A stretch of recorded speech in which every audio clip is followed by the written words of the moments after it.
My name is Tylluan. I'm a solitary pagan witch, I'm an author and the founder of the Wolf and Howl Press.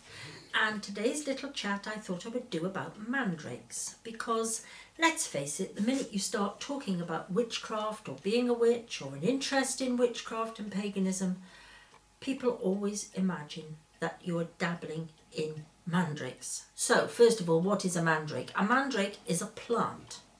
It should be obvious, but part of its appeal is that the root looks vaguely human.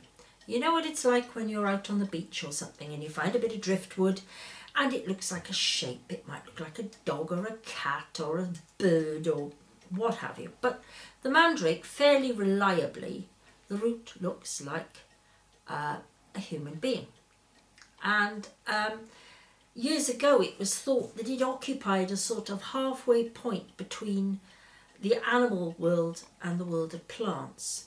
And because of this, perhaps, all sorts of folklore grew up around it, that you had to be very careful when you dug it up. You could only dig it up at certain moon phases. You could only dig it up using a hungry dog, which you sort of tied to the root. You dug so far, basically, and you loosened the earth around it. And then you tied a very hungry dog to the mandrake and enticed it to pull by dangling a piece of, I don't know, meat in front of its nose. And the idea was that as the mandrake was pulled from the ground, they believed that it gave a terrible, terrible shriek and the dog fell down dead. And presumably you took the meat home and cooked it up for your supper. I don't know. And it's very tempting to believe that all this is somehow written in stone. It's not. There are lots of different beliefs about the mandrake depending on where it grows. I mean, it's particularly hard to grow in Northern Europe. It doesn't grow there very easily, and so lots of alternatives were found for it. And in ancient Greece, it was sacred to Aphrodite, and it was said to grow in Hecate's garden, and her daughters Circe and Medea, they used it in their spells. The thing about mandrake is that it is poisonous, and combination of the fact it is so poisonous and it is so rare means we are not going to get much opportunity to actually handle it. I do know people who do grow them successfully under glass, but you know, most of us are not going to. So what can we use instead? Well, I'm a great believer that plants come in, obviously they come in families, and I think it's a good idea, if you can't get hold of one thing, well, to work with a near relative. And the near relatives of the mandrake are quite surprising, actually. One is tobacco, another one is the potato, and also the aubergine, very close relative. And of course, if we go for a potato, well, another close relative of the potato is the tomato. And both, I think it's potatoes and tomatoes, certainly tomatoes, they were known as love apples. And again, at one time, they were very, very scarce when they first were introduced into Europe. And they were thought to have all sorts of aphrodisiac qualities, because rarity tends to do that to people. You know, they imbue them with all sorts of fantastic folklore. And what was I going to tell you? So working with something like a potato or something is not bad. If you can't get the other, well, you're working with some of the properties, because it does have things which are a little bit similar.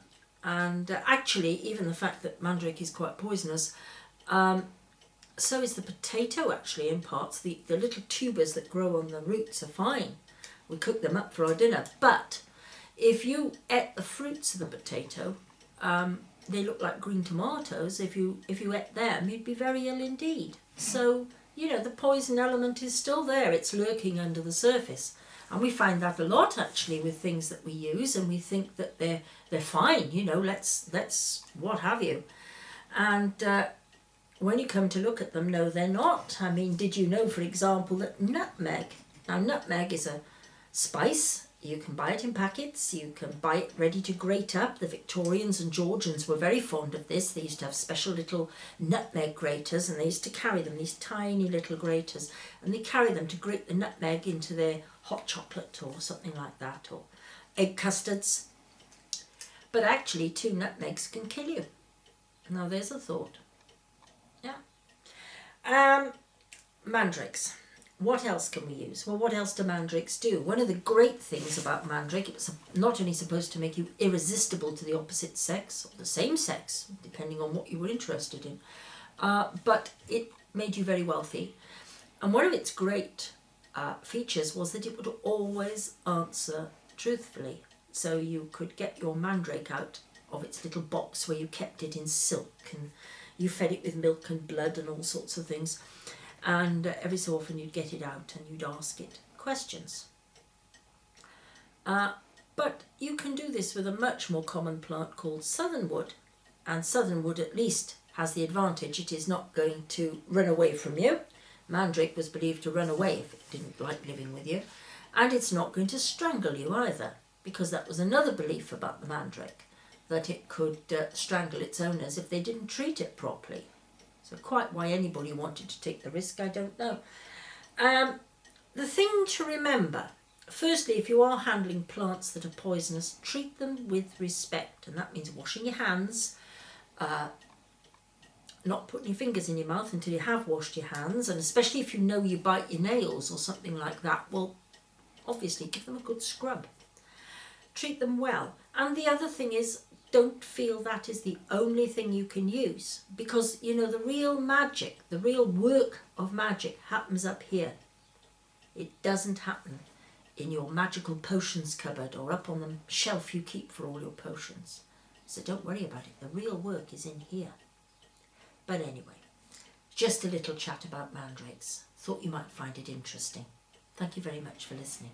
Goodbye.